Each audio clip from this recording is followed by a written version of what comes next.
Sveiki! Deguna graudulis, mežs un vide. Kādā veidā, veicot mežstrādi, saglabāt dabas daudzveidību tā, lai cilvēkam labi un dabai labi. Pirmais ir vajadzīgs identificēt, kas vispār tajā cirsmā ir tādi dabas daudzveidības objekti, ko būtu vērts saglabāt. Šeit ir tāda situācija, ka te ir viena liela lazda un otra liela lazda, un pa vidu ir ceļš, tas ir pievedamais ceļš, un tā ir plānotā cirsma. Un tā doma, tās lazdas ir ļoti senas.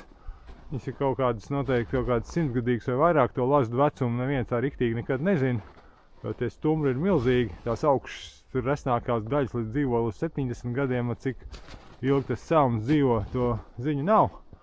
Un tad, kā to izdarīt, tūlīt ar parādīšu, tātad tās lazdas šobrīd viena lazda izskatās tāda, otra tāda, nedaudz apzāģēsim tā, lai traktors tiek cauri un lazdas paliek.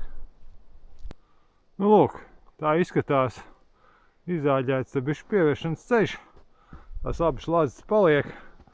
Un būtībā jāsaprot, tās lazdas te ir bijušas, tas ir kā vecā meža paliek, tas bērs ir kaut kāds 25-30 gadīgs, viņš jau ir zāģēts kādos reālāk 90. gados, vecais mežs ir nozāģēts, tās lazdas ir noteikti krietni vecākas, viņas ir palikušas, un tāda ir, kur cilvēkam labi un lazdām labi.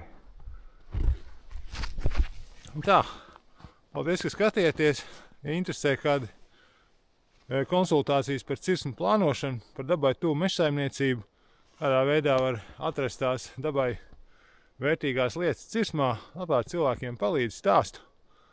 Bišķiņ ar pa meliorāciju, pa meža apsaimniekošanas jautājumiem, arī nodarbojas ar meža apsaimniekošanu Kurzemē. Paldies, ka skatieties, tiekās mežā!